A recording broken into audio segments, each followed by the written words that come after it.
Hello tout le monde, bienvenue dans cette nouvelle vidéo. Il est presque 7h, je vais aller faire mon petit footing. Je vais faire un tour de 8 km. Hier on a fait une grosse séance de seuil avec le club. C'est pour ça que ce matin je vais me dégourdir un tout petit peu les jambes. Footing léger, ça va rester de la zone 2, fréquence cardiaque assez basse. Vraiment en aisance respiratoire, je vais mettre ma musique tranquillement, je vais aller voir le jour se lever. J'ai pris ce matin donc, comme vous avez pu le voir, un peu de malto, donc un peu de glucides avec de l'électrolyte, un petit sachet. Hier la séance était intense, j'ai fini tard, donc partir à jeun après une nuit avec une séance comme ça. Voilà, de temps en temps je prends ça pour des formats où je pars pour 8 bornes à jeun comme ça. Ça me permet d'avoir quand même l'énergie nécessaire pour aller courir tranquillement. Et dans cette vidéo, je vais vous donner mes conseils sur combien de temps il faut pour préparer un triathlon, que ce soit de taille M, de taille L ou cette distance très bien connue, l'Ironman.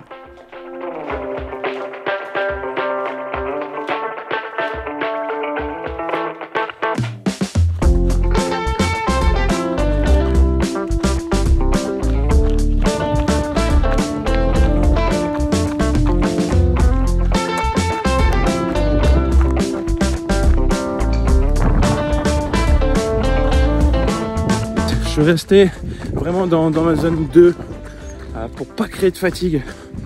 C'est ça le plus dur dans le format un peu hybride.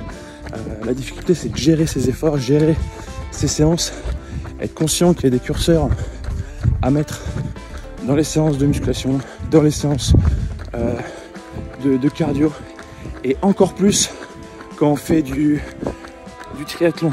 Ça demande encore plus de séances que de faire de la course à pied. Il y a la natation à gérer, il y a le vélo à gérer. Donc ça, c'est vraiment le côté où il faut vraiment faire très attention. Le jour se lève tranquillement, c'est ça que j'aime bien, d'aller courir le matin. La seule difficulté, c'est de se lever et de s'y tenir. Voilà, le premier kilomètre généralement est quand même la mise en route. Mais une fois passé ce kilomètre, c'est que du plaisir. Le corps se réveille avec le soleil. Là, je vais rentrer chez moi, j'aurai déjà plein d'énergie, c'est que du plaisir. Donc voilà, c'est une routine que en général je fais 2 à 3 fois minimum par semaine. Je profite de faire mes séances footing, mes séances sprint, tempo à seuil. Généralement je le fais le soir, soit avec le club, soit tout seul. Voilà, allez que la journée démarre.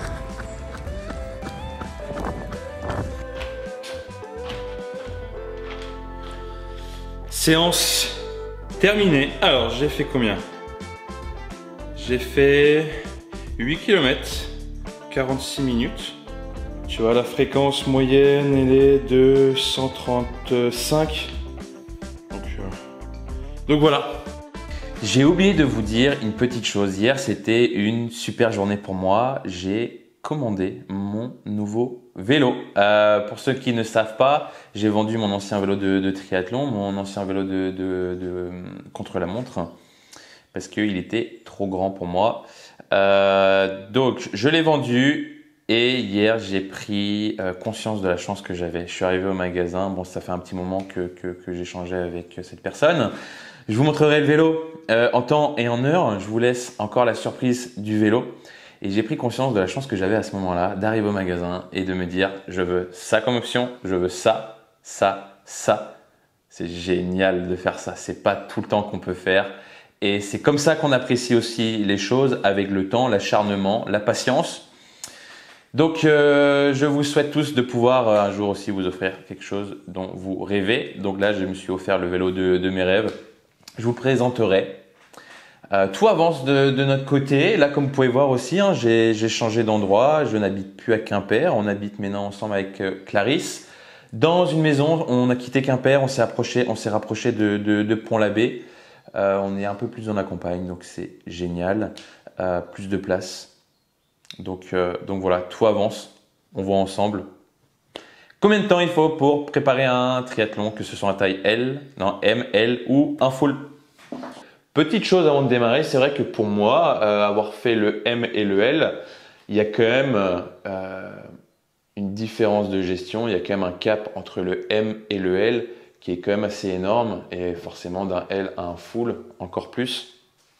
Le M est un format où on peut prendre entre guillemets un peu plus à la légère que un L. Là, il y a une réelle gestion alimentaire, d'hydratation, d'effort sur son vélo pour pas subir aussi la course à pied. Après, le M aussi, hein, mais c'est un peu différent. Donc, les choses vont être un peu différentes en fonction de votre niveau. On va voir ça ensemble. Ce qui est sûr, c'est que la réponse, comme je l'ai marqué, n'est pas si simple que ça. On va voir ensemble parce que c'est vrai qu'aujourd'hui, sur les réseaux, on voit plein de choses. On voit des accompagnements qui durent 3 mois, 5 mois.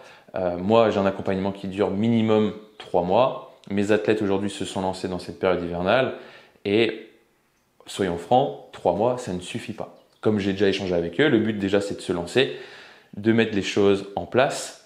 C'est beaucoup de débutants, donc on est beaucoup sur une phase générale et non spécifique. Donc aujourd'hui, ils prennent le temps de s'acclimater à tout ça.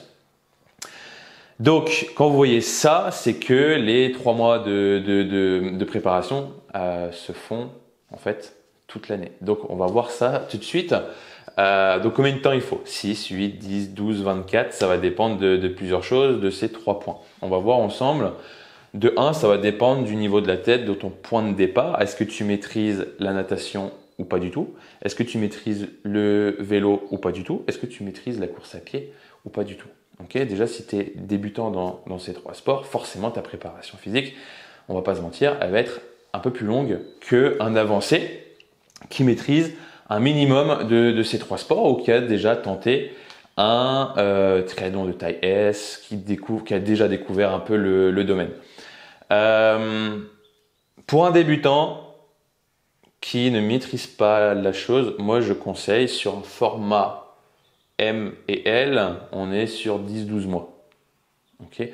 Pour vous donner mon exemple, mon expérience, quand j'ai démarré, j'avais démarré en octobre et j'avais fait mon premier M à l'entrée du printemps, donc ça devait faire à peu près 8 mois de préparation. Cette première expérience a été pour moi géniale. Je fais en plus 20e, si je dis pas de bêtises. 20e sur, on était un peu plus de 100. Donc, je fais une belle natation, je fais un beau vélo, je fais une belle course à pied.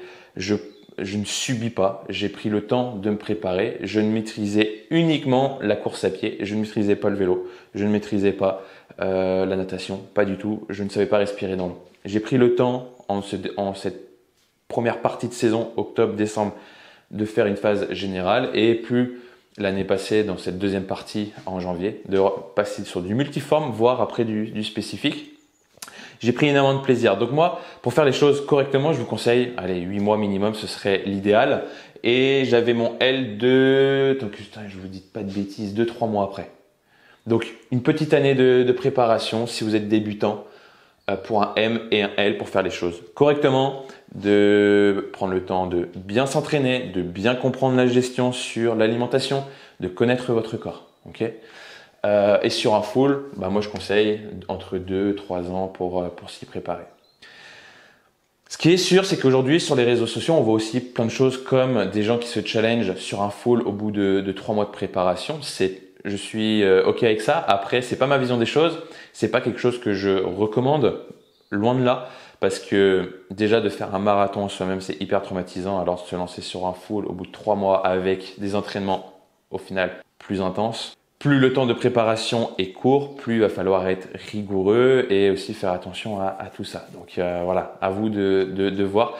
Moi, le full iron, je le vois plus comme une concrétisation de tous ces entraînements que de subir ce jour-là, que ça devienne un enfer et que je veux plus du tout en faire en fait. Donc ça c'est aussi le risque à prendre. Okay. Et pour un avancé, on va voir après, ça va dépendre aussi de justement prendre en compte l'activité physique en dehors de ces mois de préparation. Une personne qui a déjà fait un peu de triathlon, qui se relance sur cette deuxième année, il y a 2 styles d'athlètes. Il y a ce premier athlète qui est régulier toute l'année, même une fois que les objectifs sont passés. Par exemple, l'été, il continue de sortir le vélo le dimanche avec les copains, qui va de faire un peu de course à pied, qui va faire un peu de renfo, qui garde un peu la natation, forcément la préparation dès septembre n'est plus la même. Okay. Il y a ce deuxième athlète qui, une fois justement les objectifs passés, il ne fait plus rien, il profite avec les copains, la famille, les amis, il lâche prise totalement, il garde une activité très très très basse, automatiquement la reprise de saison est déjà plus la même. Forcément, il y a une charge d'entraînement qui va se refaire progressivement, beaucoup plus que l'athlète numéro 1, donc automatiquement on peut perdre 1 à 2 mois déjà facilement. Pour arriver sur le dernier point, revenons à la question de base. Combien de mois faut-il pour préparer un format ML ou un full? Ici, on pourrait mettre 2 petits points. C'est l'objectif de performance espéré par l'athlète. En fonction de ça, vous saurez combien de mois vous voulez pour vous préparer. Ce qui est sûr, faire une préparation entre 3 et 6 mois est largement possible pour n'importe quel format. Il n'y a pas de secret, plus la préparation est longue, meilleures seront tes performances. Tes performances seront forcément au rendez-vous et plus grandes seront tes chances d'atteindre cet objectif à la suite d'une belle performance. Il y a un vieux proverbe qui dit « mieux vaut trop que trop peu ». À vous de voir.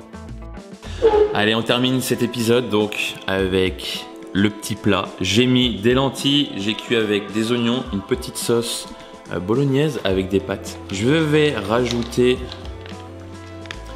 un peu de parmesan. Hop. Des noix de cajou, le repas végé avec un peu de salade, un peu de couleur et on sera bon pour ce petit plat. On se retrouve très vite pour une prochaine vidéo. À bientôt tout le monde. Ciao ciao.